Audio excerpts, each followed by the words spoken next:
I have forgot to include religion. It is a valuable source of rules and instruction for people who are having problems with their life.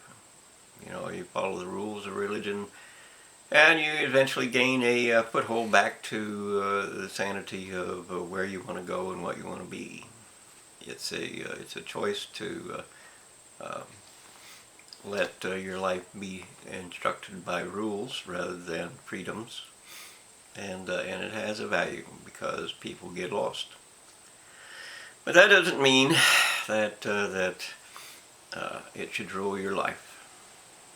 So the end result is that even though there are people that say God will take care of it all and we don't have to do nothing, that's just not true, because He gave us free will, and that free will allows us to make the decisions that are our life, that are our future, that determine what happens in our world or within our future, our eternity even. It is your truth that decides whether or not you will have an eternity. So it's not religion that guides you into eternity. It's you. It's your truth. It's your life. It's your decision. What is true survives beyond self, and only what is true. So truth decides whether or not you will be eternal, or whether or not you will be happy, or whether or not you're at peace with yourself, and so on. Want does not do that. Pride does not do that. Power does not do that. It hides the things that are true. And of course, if you want to be true to yourself, you have to stop wanting. You have to stop thinking of life as a game, and you have to stop judging people, so that the actual realities of living can become, your faith in what is true. So I don't go to any church or synagogue or whatever because I've been asked a time, 2 or 3 or 4, and said, well, I've learned a few things, and I would have to say something about that, because not everything that you believe is actually true. And they all said, well, that just don't come, because that's just not what we want. And of course, that's okay, because what I want, or what I desire, or what I believe, or what I actually accept as true, which is the foundation of my particular world, allows for whatever you want, in yours. So I don't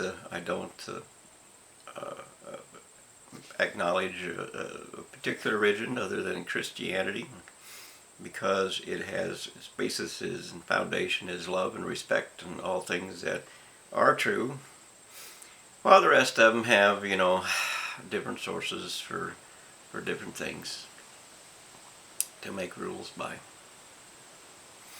That's all.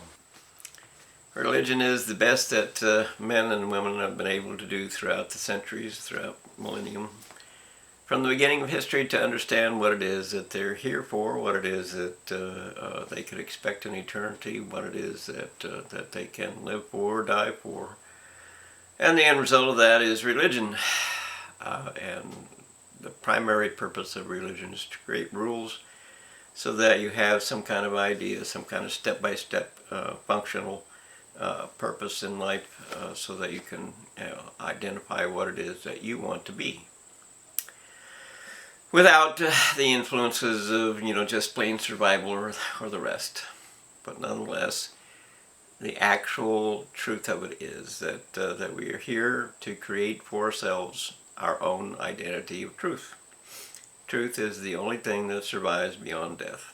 We can prove that what is true is true, and is forever true, because it can't be proven false.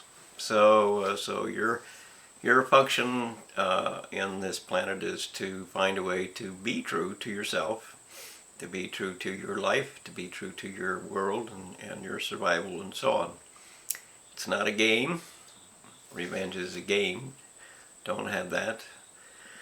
So the end result of it is that people want to know, well, why are we here?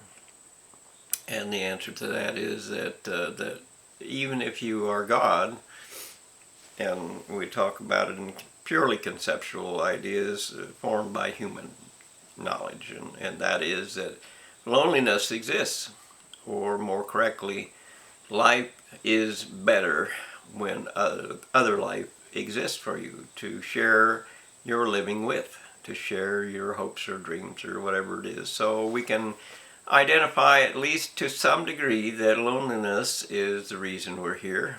And of course, to live or participate with someone who's a thief and a liar and a cheat and all the things that humanity is not what we want. It's not what love wants. Love wants to be trusting. Love wants to be truthful. Love wants to be acknowledged as with respect. So you are here to determine whether or not your truth can survive in love, or whether or not your truth will be departing into hate. It's a choice. It's your choice. It's your judgment. It's your final say about what life is or is not to you when you die. Your truth exists as it is when you die. There's no changing it beyond that point. Your truth is what it is when you die. And of course, you can't hide in lies, and you can't do any of that. It will be found. That's what the spiritual world is about, to find out what is true about you and what is lies about you, and to separate them into this goes one way and that goes the other way. So the end result is that what is true can survive, but if you don't have respect, it won't survive. So you need to understand that force creates life. It does. If you cannot move, you cannot change, you cannot think, you don't live. So force operates the machinery that is a life, and thought creates the balance that is what is true or not true in you, the desires, the passions, and so on. Because that's your choice, your freedom, your right to choose. And eternity is about whether or not you are willing to live. So the question is, you have to find a way to be alive. You have to find a way to believe that life is worth living, and so on. And humanity, of course, they want. That's what they do. They just want. And of course, then they make life into a game, and they judge people with power and so on. And all of that is about hate. You're separating the choice between what you live for and what you die for into the behaviors that are human. So their behaviors are not going to survive. They're just behaviors. They're just animal things. So you have to decide what is true in you, and you have to live with what is true in you. You have to, we can go, religion likes to say that there is no such thing as having fun, or there's no such thing as being sex or any of that, because it leads to the wrong path. And a lot of the times it does, because behaviors, human behaviors, turn it all into corruption and conspiracy and collusion and ways to manipulate you and propagate different things and tempt you and so on. But in the end, it's not actually true. Because there's nothing wrong with nakedness other than the fact that other people manipulate themselves if they see you naked. So it's not you, it's them.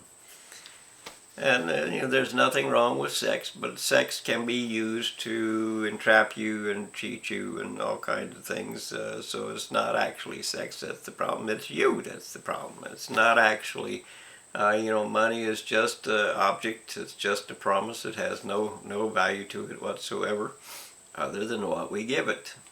So it isn't the money. It is what we give it. And of course, if we use it as a tool that benefits us all, then of course it is a tool that benefits us all. And if we use it as a weapon that controls and changes the lives of others that don't want to be changed, then it is a weapon, and it is a war. And of course, behaviors prove that money is a war. So you can't have that either. Or you can't have money. It's not an evil, but it's not a friend either. It's just a tool. So that's your choices in life. And what you do with your life really is a relationship with what you believe or you accept as true. Belief is whatever you want, whereas what you accept as true is your faith in that truth. Because if you let a truth control your life, then you accept the truth has an actual consequence in the end, and the consequence is what it is that you have agreed to live for or work for or die for. And of course the consequence of love is to have family, to have eternity, to be a partner in living, to be alive. And what you have in hate is to separate yourself from all life and find a grave and bury yourself in isolation, because that's what hate does. Using fear to make yourself think that somehow or another you're God of something, and you might be God of death, because you can in this world, because God doesn't intervene. He doesn't intervene. Very, very rare. But on the other hand, we are threatening the entire planet. We are threatening all of life that He created. That's what university does. It created, and that's what your government leaders with their weapons of mass destruction do. They literally threaten to cause extinction in everything God created for this world, and in our gift of life, and our gift of a planet, and our gift of everything. They threaten it all. And so if you do not change for yourself and find a way to be balanced and more respectful of life and living, then it is entirely possible that God will take more dramatic action and actually intervene and do things to humanity or to this world or whatever it is that will keep the world alive or let it die. It's not me talking. It's just He's the creator, and it's His world, and you are threatening to destroy it, as Satan would, which of course makes you Satan, destroyer of life and earth. And there's no real exit to that plan. Either you are someone who is working to keep life from dying, or you are working to kill life and cause it extinction. It's pretty much that simple. Which one are you? Which one are you? There's no hiding the fact that you didn't care. There's no hiding the fact that you chose death for the world. There's no hiding any of it. You cannot hide in a lie. It will not work. Your life, your mind, your everything, you know what you did, and it will come out, because it can. It will come out. So you have to make a choice. Are you going to let this world die? Are you going to wait for consequences to come? And of course, if you think you're religious and you don't have to do nothing, you're going to be first on the list of those who failed life. You knew better. You failed life. You failed the planet. You failed the future. But that's up to you. You have to choose that. You have to live with that. You have to die with that. You have to spend eternity with that. So there's no point in trying to tell you what to do. You're going to do whatever is true in you. So I'm going to leave it at that, and hope that you find something in life that's worth living for, something in life that you care about, something in life that's worth the price of returning to truth decides, not people. Truth decides, not want. Truth decides, not pride or power or any of that. Not war, but truth. And of course, truth will make laws that keep the planet alive. Truth will make laws that multiply and express love and happiness and harmony and so on, truth will do what it does. Or on the other side of that, truth will create war and destruction and havoc and chaos, and all of that is what the universities are doing right now. You know, you can either accept that truth will decide, or you can accept that extinction will come. It's your choice. To your shame, as far as religion goes, you sold out. Unfortunately, it's probably true of every religion, or every major religion at least. You made the universities God, most likely due to healthcare issues. You know, the idea that we don't have to die, that sickness can be cured, all those things. Were particularly constant after vaccines for like polio, and those who refuse polio vaccine are just being foolish and stupid. It is to your shame that you don't take it. It is known to be a great help. So that's not true, of course, for the vaccines of today.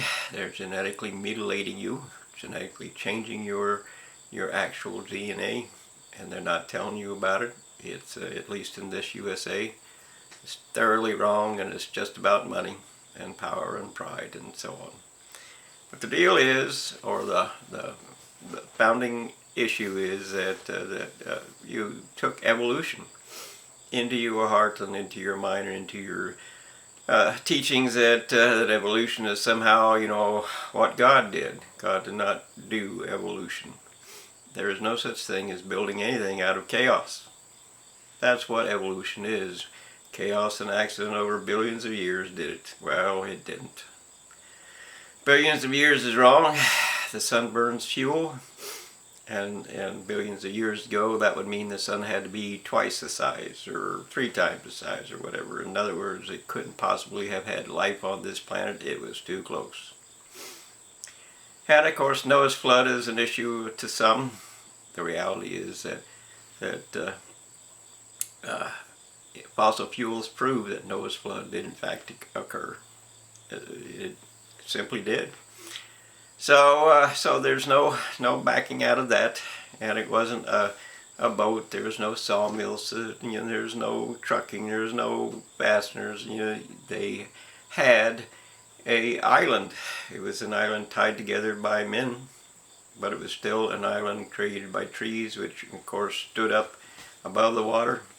If the trees didn't fall down, the trees stood up, and of course that would, you know, to have a zoo, which is what Noah did. He tied it all together, and I'm sure it was planted in a river because he had to have water, and he also had to have water to flow the occasional flooding, to flow the manure and stuff away. It was a perfect setup, but when it started raining, it washed it out to sea, and it was the only thing visible when it really got bad. And of course, every living thing that was on some sort of floating debris swam to the island where that was standing up, which is where all the animals came from to be saved. So nonetheless, the idea is that you have to understand, or we are human because of our ability to think. And our ability to think recognizes that life is a miracle. It's not anything more or anything less. Life is a miracle. And that is where your soul comes from. In other words, the idea or the actual fact of the matter that life is a gift, is a miracle, is a soul, is where you get your connection to your Creator. And the foolish and blind and stupid of the religion of all, you know, simply discarded that because they wanted to be, you know, part of the cult of university. University is God, university is king, university knows everything, all worship and pray to the university. All believe they are your saviors. Well, the truth of the matter is that we would not be here without death. You know, people have to die, living things have to die in order for the young to arrive. And if it had been anything less than what it was, there would have been an overpopulation of humanity centuries ago, and we would not be here. So it is the very thing you hate the most. That is the very thing that kept this planet and this earth and you alive. So, but that means that we have to take responsibility for the things that we do now, or we die, because there's no possibility that that the population can grow. There is none. This is a finite planet. There is none. So we've doubled the population in 50 years, and the population from 9 billion will go to 18 or 20 billion in another 50 years. It is not going to work. And your religion, your claim of God wants this or that or whatever, it dies. You don't know, but we do know that that reality and truth matter, and so you have to accept the fact that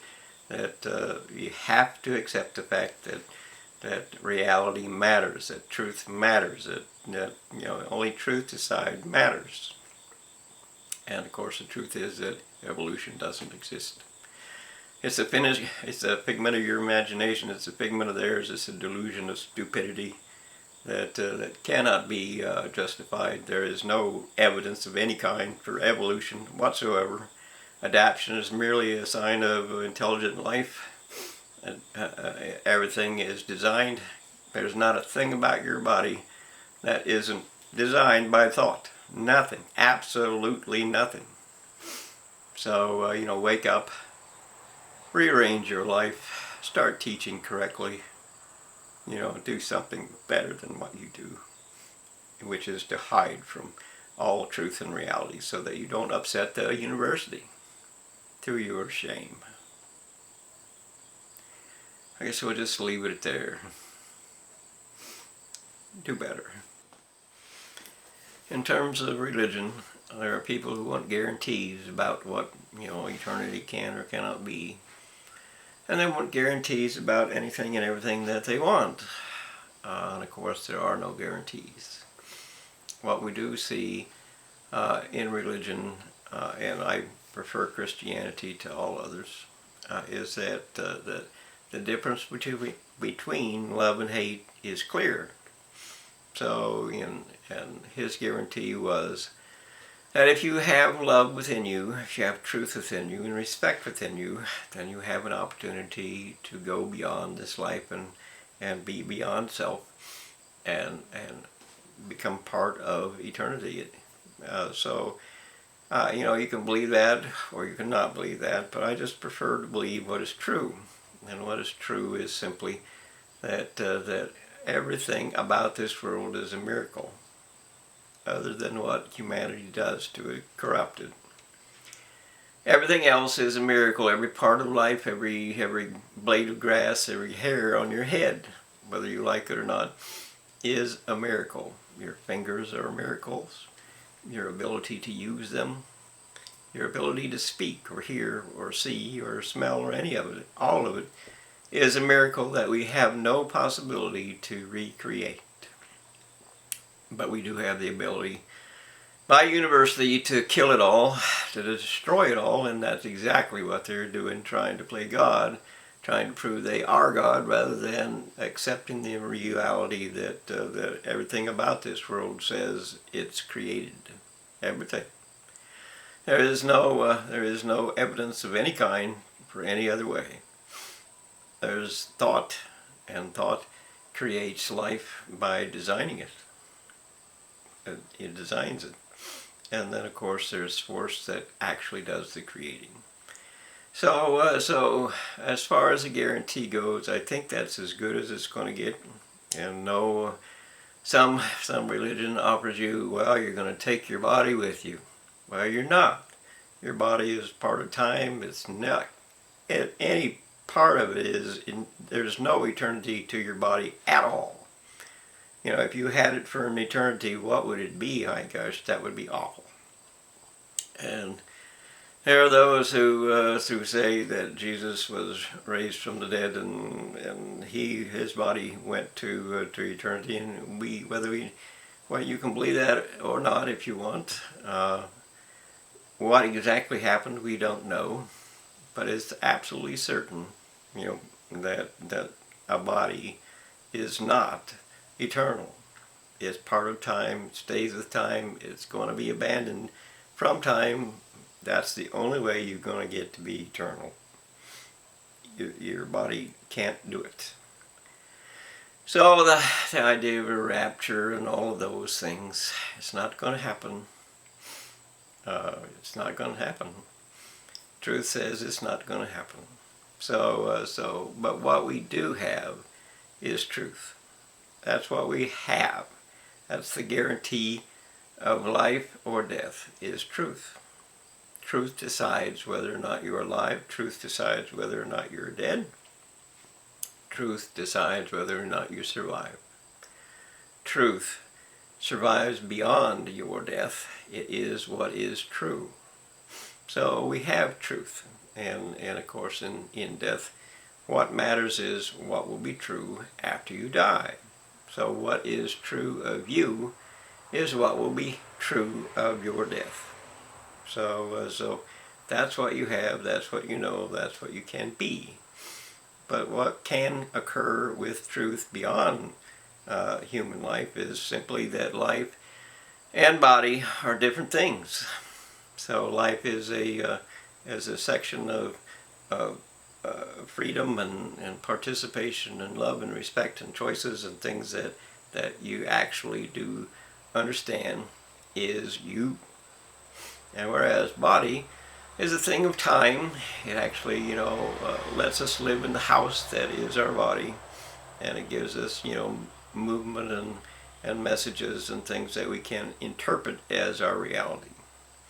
So we have two different things, and while the body actually dies and is no longer part of time, life actually doesn't have to die with a body. It simply goes back to where it's from. It is an energy form, or a focus of force that simply returns to where it began. Energy is said to be reconstituted in something else. Well, force is even more so. So what happens to the force of your truth? And we don't know that. We don't know what our force of truth is going to be. We know that we have an option, we have a choice, we have a decision to make that is our truth. We form an identity of our truth by the decisions that we make.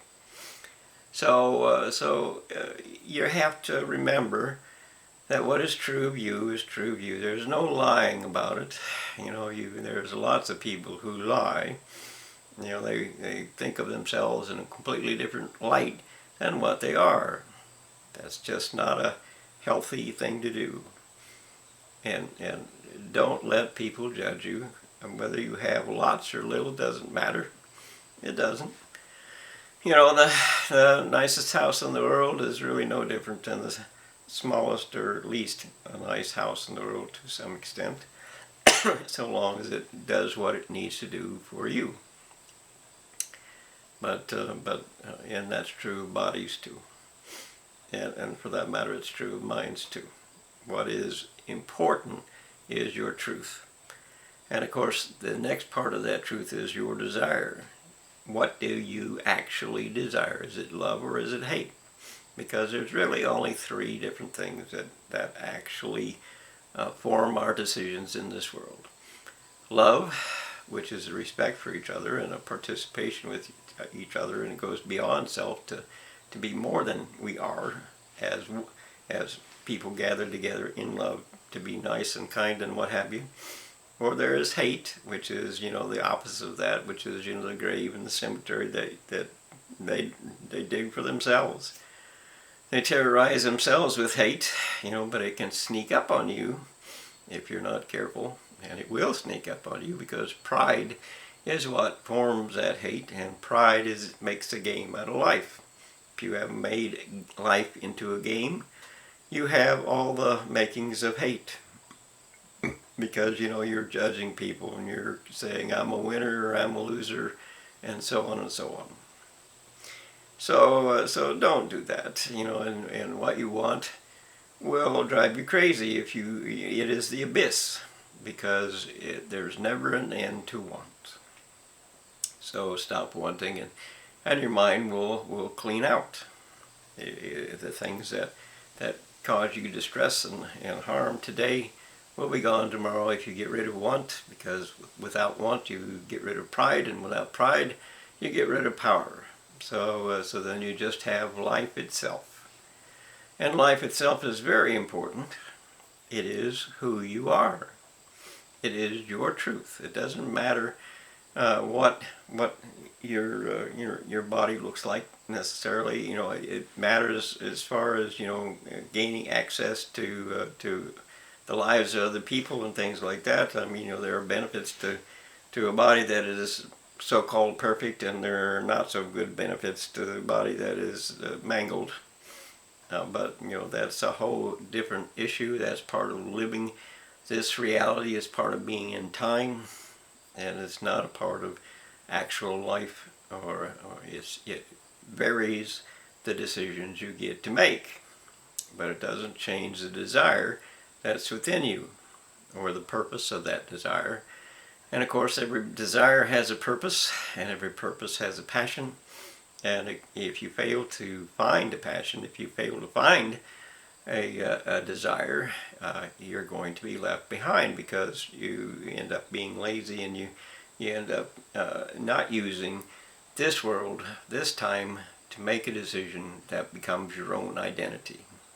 And you must do that to form an eternity. If you don't have truth, you don't have the basic foundation of what is going to hold you together beyond time. You have to have something that's going to hold you together beyond time, and that would be truth. So, and then of course there is all the animal wants that people choose. Love and hate. The third one is want. Or what animals do. They create herds, they create beliefs, they create games and so on. But and then they behave in different ways because of the consequences of the things that they believe. So try to avoid some of that, and try to choose love. Love requires you to be nice. Love requires you to be kind with each other. Love requires you not to judge each other. Love requires that you search for truth and accept that truth is going to decide, because nothing else survives. If it doesn't survive, as are any lie or theft or whatever it is, it doesn't matter. It's not going to be of value to you. So as far as the idea of what is heaven going to be, we don't know, and there's no reason to make guesses about that. There's just none. What we know is that life is a miracle, and that gives us soul, because within that thought, within that miracle of creation, that is the reality of a gift of life to us, we find the method or the manner or the path that is into the life that we were given. So, and we find respect for the Creator who gave us that life, and we find respect for Jesus, in fact, because he proved what love and hate is in a time and a place where there was tremendous hate forming everywhere. He changed the world actually by creating what was love, an identity of love. That's what he did. And you can say he saved the world from that, or you can say, well, yes, so what? But, in the end, he did save the world. He did change the world by showing the world that love matters. It's up to you to decide if love matters. So, there's not going to be what you want in heaven. What you want will be ended. Only what is true is true. You're not going to get a hundred virgins or something. You're not going to get to be rich. You're not going to, whatever it is that is human is not part of eternity, other than love, other than truth, other than respect. These are things that you get to choose. And when you die, your choices are done. That's what death means. Your choices are done. This is the identity you chose. This is it. And of course we can change, and we have the right to change, and we have the opportunity to change. But the things that are true can only be covered up by the things that you did better, by the things you repented of. So stop wherever you are and do better. Change if you want to do better, or not if you don't. But don't judge yourself. Let truth do that, and make a choice for truth, so that you are not ashamed of who you are. Truth is a respect for yourself.